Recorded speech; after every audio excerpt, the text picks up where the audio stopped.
Welcome everyone on a very sunny afternoon up here in Liverpool. I hope the weather's nice where you are as well. So this is part 4 of our current webinar series on best practice use of statistics, particularly with collision data. So we've had 3 parts already. The link I've shared in the chat, you can find the previous parts. So we had a kind of introductory session with myself and Drishti from Agilicis, and then we've had a perspective from Devon and Cornwall, so a local authority perspective. Last time TRL came in and talked to us about stats tests and models using surrogate indicators, taking quite a broad overview of different perspectives and methods. And today we are joined by Inshal from Transport for London, and he's going to focus on quite a specific example of how they've applied statistics, looking at evaluating the impact of 20-mile-an-hour schemes in London. So quite topical at the moment, 20 miles an hour. Hopefully it'll be interesting to hear how that's been done in the Transport for London context. As usual, please do make use of the chat and the Q&A as we go through.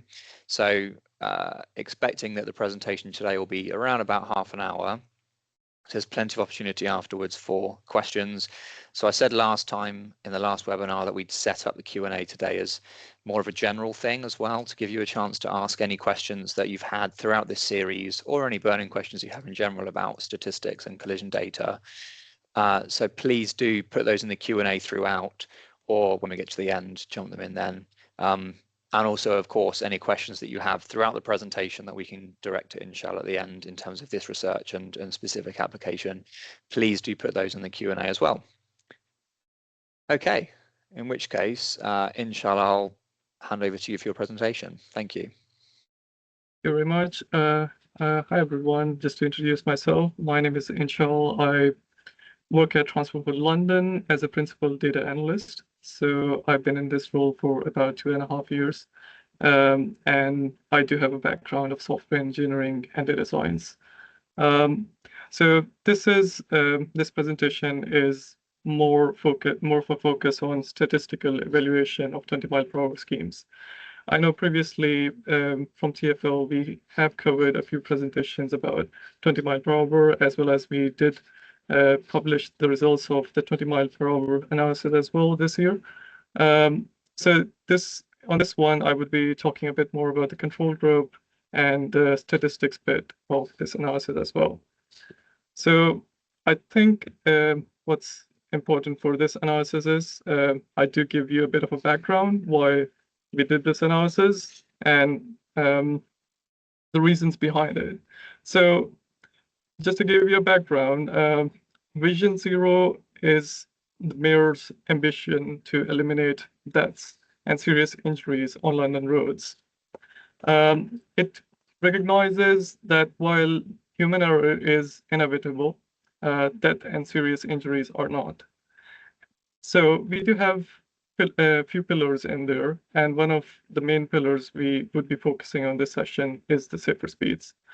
So along with the others like safer streets, safer vehicles, safer behaviors, this is quite important because according to the existing research we have, safer speeds are quite essential.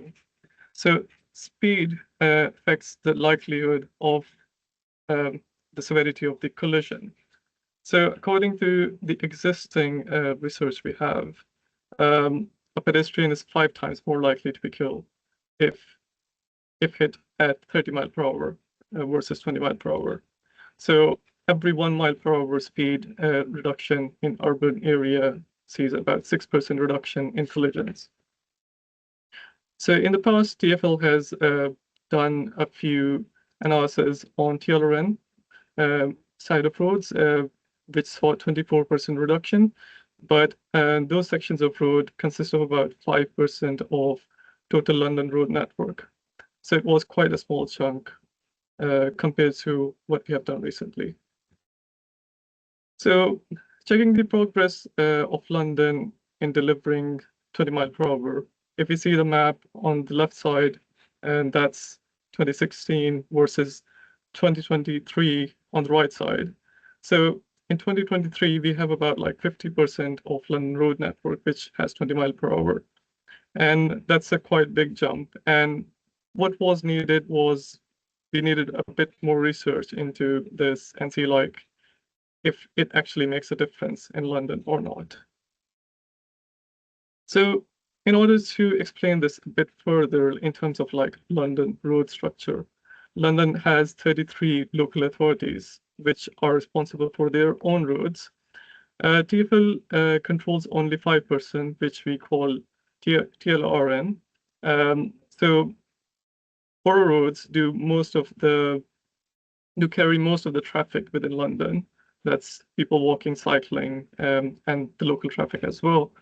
So it was essential for us to evaluate the borough roads as well in terms of if 20-mile-per-hour schemes are effective or not.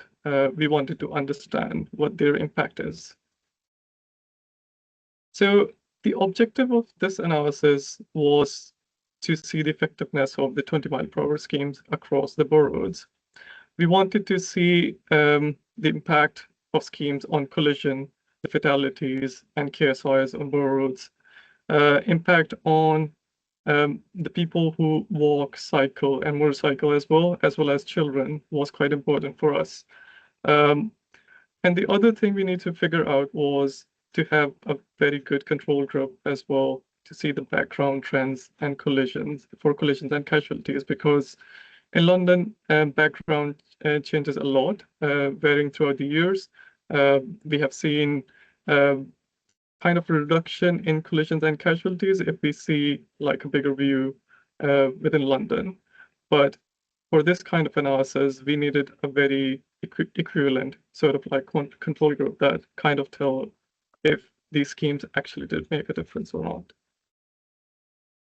So in order to do this, we mainly use two data sets. One is CallStats, which is basically the Stats 19 version of TfL.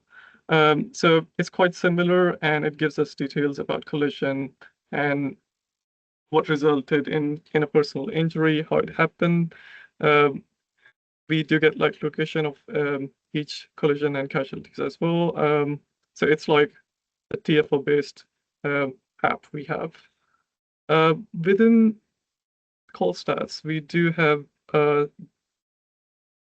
kind of like a data set, but it's like aggregated form of CallStats, which we call traffic accident diary systems.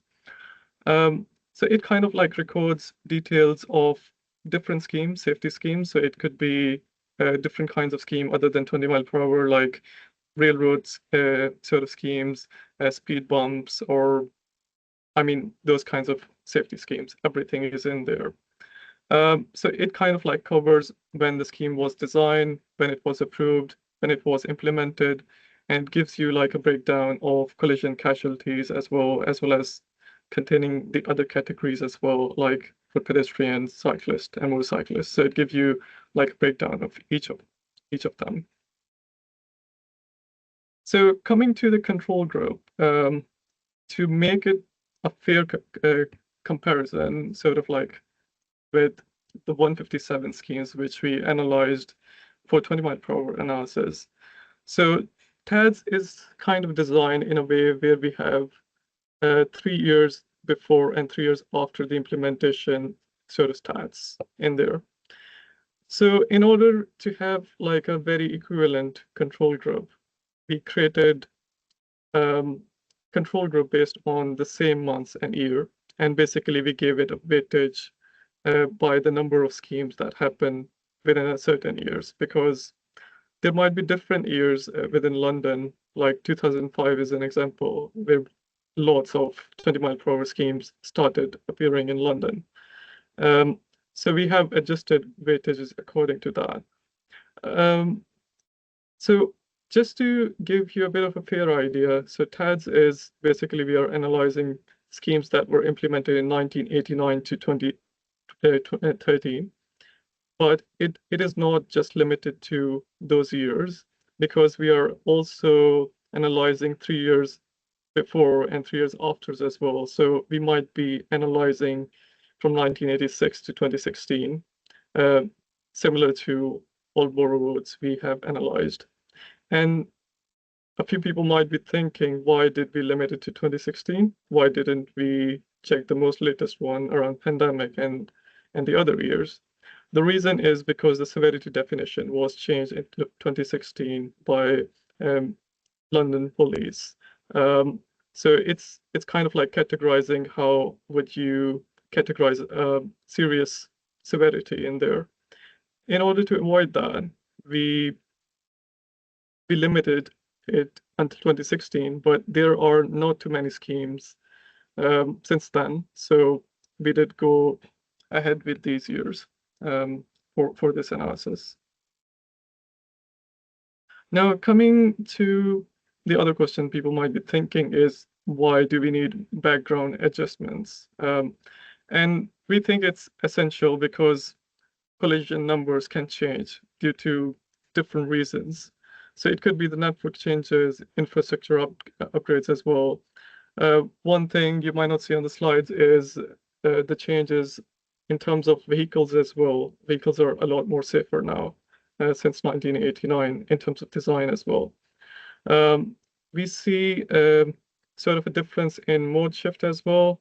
People are cycling a lot more quite recently in recent years in London. It's kind of increasing. The traffic volume is changing as well. So we want to consider that as well. Enforcement or policy that kind of like changes throughout the years as well. And then we have like major events as well. Like we had Olympics where there was a bit of restriction on traffic. We had separate lanes for Olympics as well. So the trends were kind of like changing. So this kind of like tells us why scheme results must be compared with like a weighted control group. So after doing this analysis, we looked at the numbers before implementation and after implementation and sort of saw what was the difference in terms of like percentage. And we compared that with the control group numbers as well. And few of the highlights we had were 75% reduction in children fatalities. In control group, we didn't see much of a change in there. We saw 40% reduction in people killed against 7% across the control group. Similarly, we had for the other categories as well, as you can see on the right side in the table. So in this table, you would see the star kind of like indicates if this percentage was significant or not. This is the next step I would be covering in this. So why we use statistical testing in this? So the results clearly show there's like a reduction in 20 mile per hour scheme, but we need to confirm that it wasn't just because of like year-to-year variation. In some of the categories, like for children, we saw there was like a very small number where some could say like it was a random fluctuation, not like due to the 20 mile per hour. We wanted to see borough-wide background trends as well in this, and we needed statistical evidence to provide evidence that the reduction haven't happened randomly by chance. It is because of the safety schemes that were implemented in London. So in order to do this, because we had very small numbers in there, we looked at few options on how we could do this. So the most simplest solution for someone who's a data scientist is looking at chi-square test. But chi-square test is kind of like an approximation. So it kind of like overestimates or underestimates a category in terms of like association between the variables. But for something like Fisher exact test, that is a method that is kind of a bit more specialized in terms of smaller sample sizes, which is less than 5. So for like children, which I'll discuss next, we had a very small number of before and after. But the values we were interested in was the reduction. If the reduction in certain categories was unlikely due to chance, and it was due to the scheme implementation. So if we try to do like p-value test for both of these, we do see the chi-square test gives us a very different value, whereas Fisher exact test give us a very exact sort of p-value in there, which shows the difference in there. And the reason is because the numbers are quite small in there in terms of scheme numbers. And we do expect this because the fatal numbers are rare events. They don't really happen that often. So Fisher exact test was the best way to go forward to see if a certain category is statistically valid compared to the control group.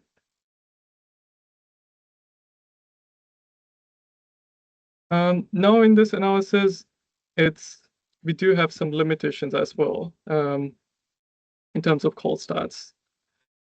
Not all collisions would be reported and recorded in stats 19. It's based on the data we have in there. There might be some missing data as well, which is like historical data, since we are seeing the data from 1986 until now. So there's a chance we might miss a few collisions in there. Now, collision locations are approximate as well. It's like a 10-meter margin of this error as well, which people who are specialized within this data look at within TFL, but still there's a margin of error in there. So the control group could also overestimate background improvements as well. So throughout the years, we have implemented multiple safety-related schemes, and within the control, it sometimes might show a bit more of an improvement in terms of background, but it was as a result of the other schemes as well, since we have taken all the borough roads within the control group.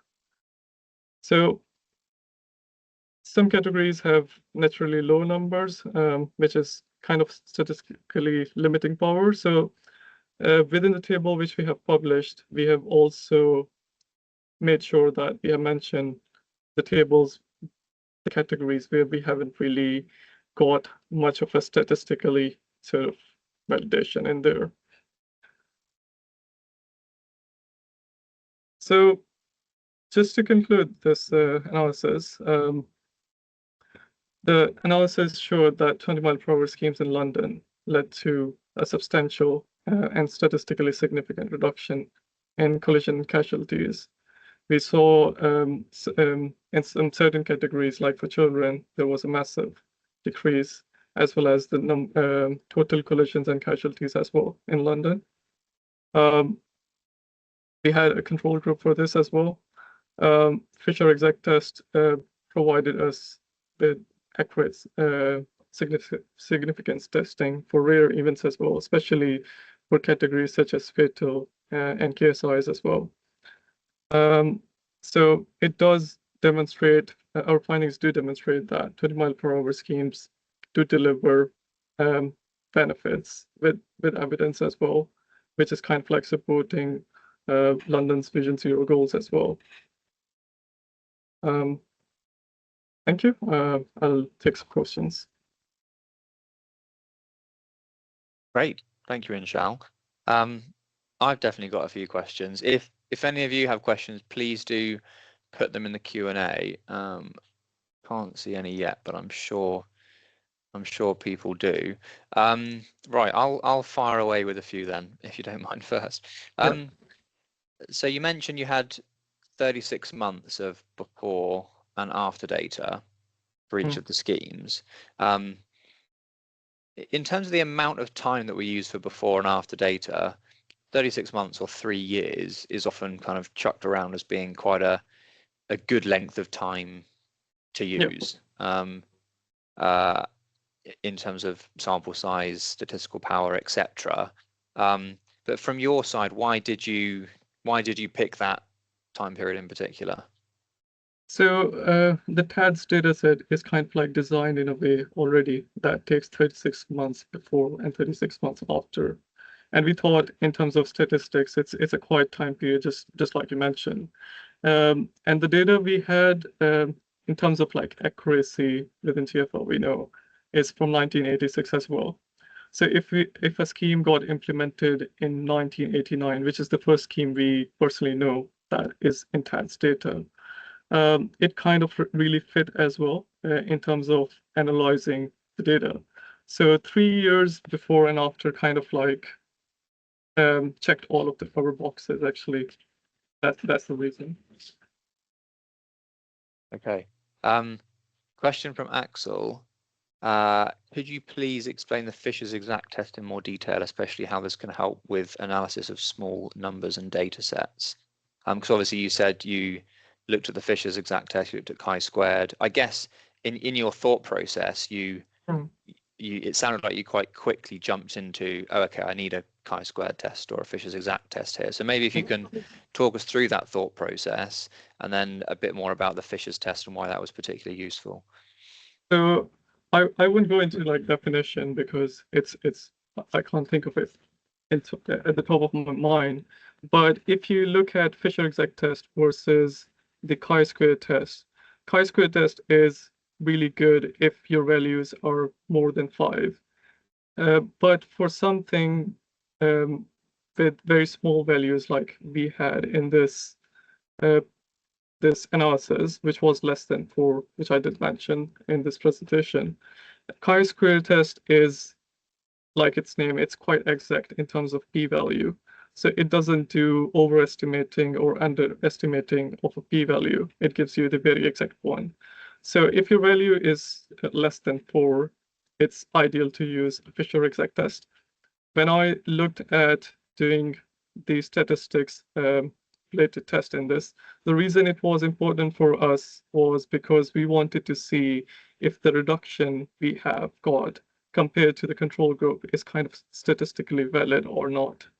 And as I mentioned, not all of the categories were statistically valid, but some of them were statistically valid. This is something we have covered in the report as well, with the star sign on the column, which I did mention earlier as well. So if you do some analysis like in the future, and if it contains smaller values, I would go with Fisher exact test.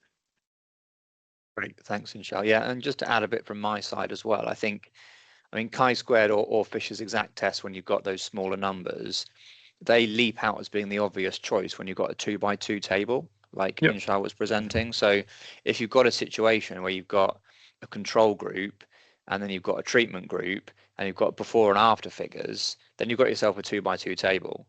And you're looking at that table thinking, oh, it looks like for the treatment group things have gone down and for the control group things haven't gone down. How can I use stats to kind of justify that?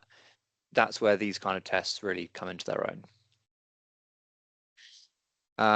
Okay, just a follow-up question from me on that in terms of thought process. So did you consider using a regression model or anything more complicated with this? Because obviously you've got a lot of background factors here. You've looked at the potential for other schemes to be affecting things. You've got traffic flows, you've got other events like the Olympics. Did you think, is there potential for a regression model, or did you rule that out quite quickly? We did thought about that. We had few different approaches in our mind when we were doing this analysis.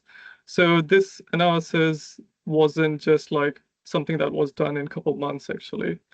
So I've just mentioned I've been in TFL for 2.5 years, and it took me about 2 years to get started with this analysis and to end it as well. So there was a lot of thought process, and we kind of like considered few different data sets as well.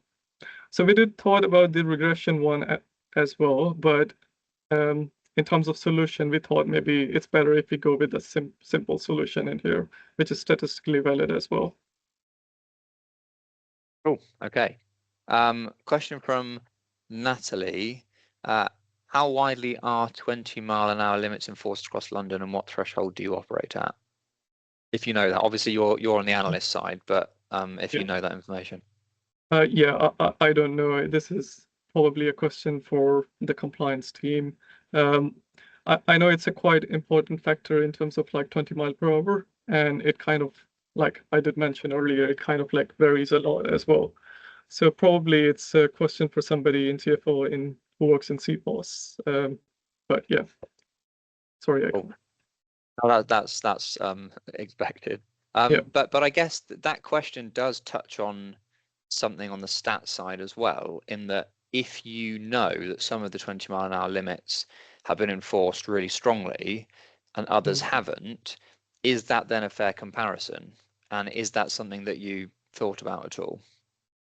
So the reason for control group, the reason we took all of the borough roads was we wanted the whole background, regardless of whatever the compliance rate was around at that time, what were the sort of like trends were at the time.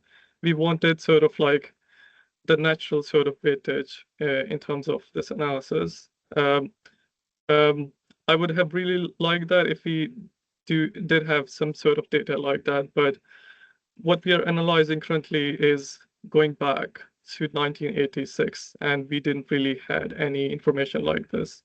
So we do have a lot of limitations in terms of this analysis. Naturally, I would love to get a lot more data, and maybe we might have done things a bit differently if we had a lot more information in there.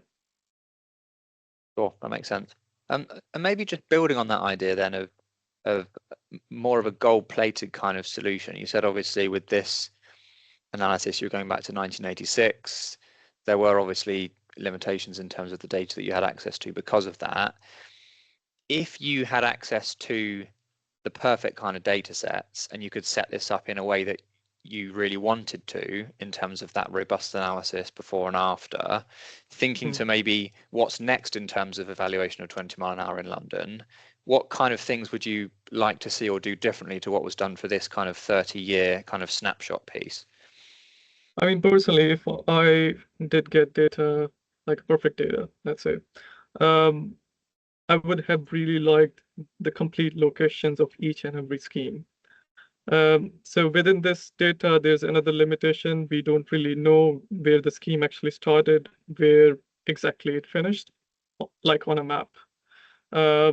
Because the data sort of recorded back in 1989 wasn't that great. We had a lot of paper-based data as well, and the TADS data set by itself, which is quite old as well, is not easy to navigate at. So if somebody did ask me where I spend most of my time, most of the time I spend on the pre-processing of this data actually, because TADS is in a very unstructured sort of format. And I wrote a script that kind of gave us a really nice sort of like generated like a data set with sort of a breakdown of each category and the total numbers as well. But if you just see TADS, it's kind of unstructured, and the reason it's quite old as well. So a lot of the data from the past is quite old within TFL. Would have really liked it if it was a bit more structured, a bit more efficient. It had location-based data as well. So because if you had locations, you could have a very good equivalent sort of control group as well. And due to this limitation, we had to go with all the borough roads in London as a solution. Okay. Right, a couple more questions from Axel. Did your analysis look at the effect on surrounding areas and alternative routes? There are often accusations that 20-mile-an-hour schemes merely shift the problem. And I guess broader than that, has any analysis that you've done maybe looked at that, or do you plan to look at that? So this is not something that's part of this analysis, but we do recognized this within TfL that there is a chance, like we have heard the same thing, like it kind of affects the traffic in the other areas as well. And I believe there are people in TfL who are looking at this, but it wasn't really part of this analysis. I think it's a good point though from Axel. Yeah. It's definitely Yeah. worth doing. And then another one from Axel. Any plans to analyze the continuing effectiveness of 20 mile an hour? Do collisions and casualties continue to go down, or are they plateauing or increasing again post-COVID? So I guess that brings us into the present day, last 5 years since COVID, next 5 years. What are the kind of current things saying, and what are the plans? So we do have plans to continuously see the effectiveness of 20 mile per hour schemes. And the reason we haven't done that so far is because we have a very small sample size at the moment. Since COVID, it's not like massive. So statistically, it wouldn't really make much sense. But maybe in some time, we might have something like this. I know there is interest within TfL to look at it like in more detail, actually, other than just this 20 mile per hour analysis, in terms of safety as well, like how the car designs have kind of changed the safety within London as well. So there are ongoing other analysis as well within TfL. We are always looking at the new data. So hopefully down the line, maybe in some time, we'll come up with those numbers as well, hopefully. I can also say, Axel, that we at Agilisis have been doing some work with TfL at the moment, looking at effectiveness of 20 mile an hour that will probably be released at some point in the next year or so. Any more questions, please do chuck them in the Q&A, and more broadly than just this presentation, if you've got any burning questions generally about stats that'll come up, then please do throw those in. Was there anything that surprised you at all, Inshal, in these results? I mean, looking at the things you presented, you've got quite nice findings really in terms of the reductions you've seen for the treatment sites versus the control sites. Nice kind of big reductions, so it's not surprising that they're statistically significant. But did anything come out of the results that surprised you at all? I think the children data, actually, it made a reduction of about 75%, which was really, really good news for us, actually. That and the other thing was we wanted to check if it's statistically valid as well, and it is valid. So it's a quite good result for us within TfL. Like if we are making it a lot more safer for children in London, that's good news for everyone. Great. All right. On the more general question front, I've got two that I've built up over the last few weeks that people have asked me. One being the difference between p-values and effect sizes. Someone asked me this recently. What's the difference between a p-value and an effect size? So I'll start with that, and then maybe Inshal you can add if you want to. So p-values, obviously Inshal presented those here in terms of the results around the Fisher's exact test, and we've had quite a lot in this series about what a p-value actually is in terms of you specify your null hypothesis, your kind of status quo situation, and then your p-value is the probability that you get the result that you've seen, given you assume the null hypothesis is true. So if you've got a small p-value, essentially the probability of getting your data under your null hypothesis is pretty small. So you think, okay, maybe the null hypothesis is wrong then, because this data wasn't very likely. The p-value essentially tells you whether your null hypothesis is likely true or whether an alternative hypothesis is more likely true. The effect size is more about how big that difference is. So if you've got a control group versus a treatment group, your p-value might tell you that actually there's a statistically significant difference between them. So your null hypothesis that they're the same, there's evidence that that's not true, but the p-value doesn't tell you how big that difference is. Of course, if you've got a bigger difference, it's more likely that the p-value will be smaller. But when you've got a huge sample, you can have quite a small difference that comes out as significant. So the effect size is designed to tell you how big that effect is, how big that difference is between your treatment and control group, for example. And so using a combination of the p-value and the effect size tells you, yep, there's a difference here. There's something going on between these two samples. And secondly, how big that difference is. And there are lots of kind of standard metrics for classifying effect sizes according to the test as to whether it's a small effect, a medium effect, or a large effect, for example. So I hope that helps any of you that have been thinking about p-values and effect sizes at all. Anything you want to add to that, Inshal? I think you have covered most of them, but if I have to explain it in a very simple way to the audience, the p-value kind of like tells us whether the change is real, while the effect size tells us how meaningful that change is in practice. Yeah, that's some addition from me. Yeah, that's a really nice summary. Thank you. Okay, and then last general question that I've got, somebody asked me, why can't you average averages? I think the easiest way to answer that is probably with an example. So suppose you've got two sites or two regions that you're looking at traveled speeds in. In one region, you've got 2 cameras that are looking at speeds, and in the other region, you've got 30 cameras that are looking at speeds. If you take the 2 cameras and you average their speeds, you might get 20 miles an hour. If you take the 30 cameras and you average their speeds, say you get 30 miles an hour. If you then take those 2 averages from the different regions, 20 and 30, and average them, you get 25. So you might say, oh, the average speed's 25. But of course, you're not accounting for the fact that one region's got 30 cameras and the other region's got 2. So you've just got quite a distorted average there. So that's a simple example maybe as to why you can't do that. And hopefully that helps if that's the kind of thing that you think about. Anything, Inshal, you want to add to that one? Yeah, I think that's really good. We can't average everything because like in terms of analysis, there might be a lot of other factors as well, I would say. It's just not about taking one scheme and kind of like averaging the whole results and say like this was the average of the whole sort of like category, let's say. Because as I mentioned, there are a lot of background sort of like trends as well happening around those times. It might be for a different scheme, might have a very different length compared to the other scheme where you're kind of like trying to average the results. So it kind of might be like misleading, I would say.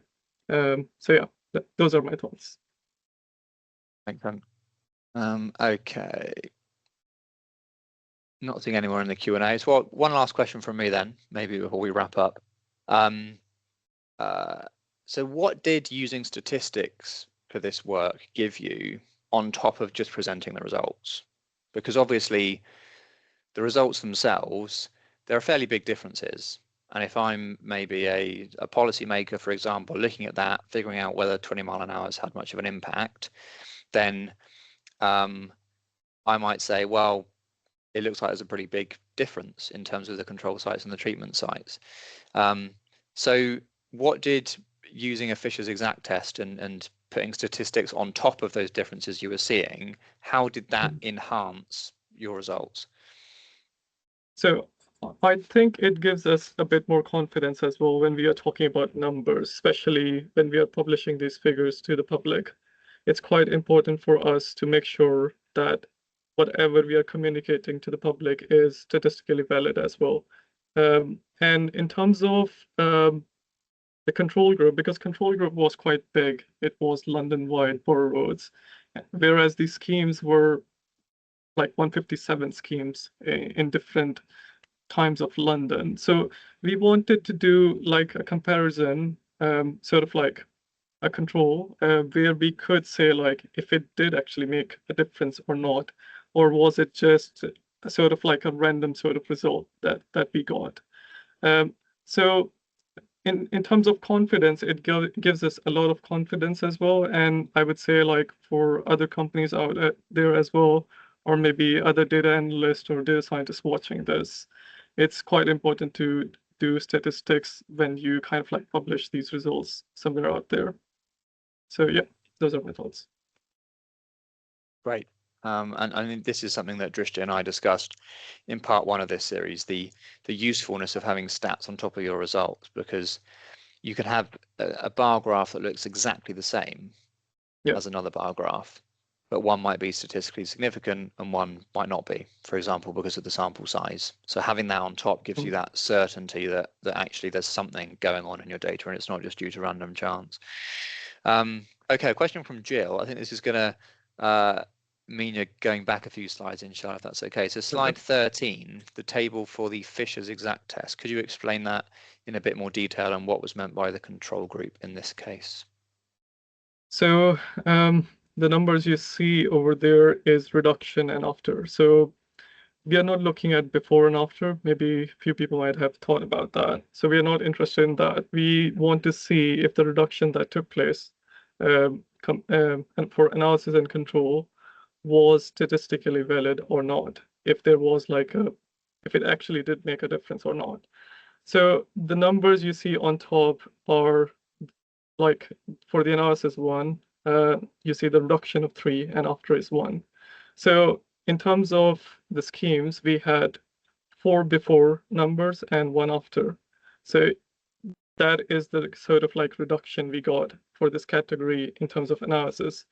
But similarly for control, because we are kind of having including baseline figures in this, and this contains data from different years from 1986 to 2016. So basically, it is kind of like we are adding up all of those numbers, and this contains the weighted numbers as well. So it depends on the number of schemes that were implemented in certain years. So like I mentioned, in 2005, we had multiple 20 mile per hour schemes, probably the most that actually happened. Then we had in 2012 as well. So there's like a lot of difference in years as well. And for doing this kind of analysis, we want to make sure that as a baseline, we give the same sort of weightage as we had for the analysis as well, because 20 mile per hour schemes have been implemented each year from 1986 to 2016. They happen throughout different years. So these are sort of like the weightages numbers for control we have got. And compared to both of these categories, we do get a p-value, you see, for Fisher exact test about 0.0003, whereas for chi-square test, you either get overestimated numbers or underestimated numbers, whereas the p-value for Fisher exact test is kind of like the exact one.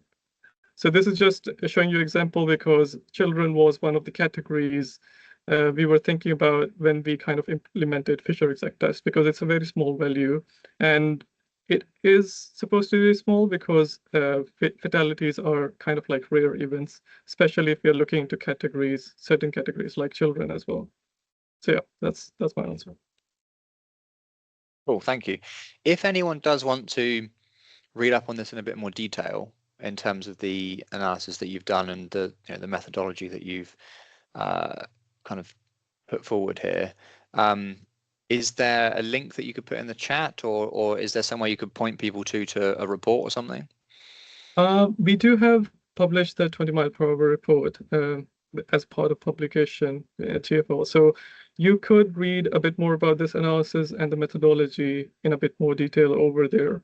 But if you're talking about the Fisher exact test, for me, I did study this back at the university. So it was just based on that. And I'm sure if you do a very simple Google search, you could get really good results in there, like Maths is Fun sort of like website, which gives you a very basic sort of information about like these different tests as well. And it will tell you like why Fisher exact test is used actually.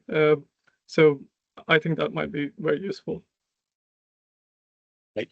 And if anyone is sat here thinking, I'd love to understand these tests or different tests in a bit more detail, or just get a bit more into statistics, please do drop me an email and I'd be happy. I've got a number of sources. We've got a stats guide that I've put together for colleagues at Agilysys.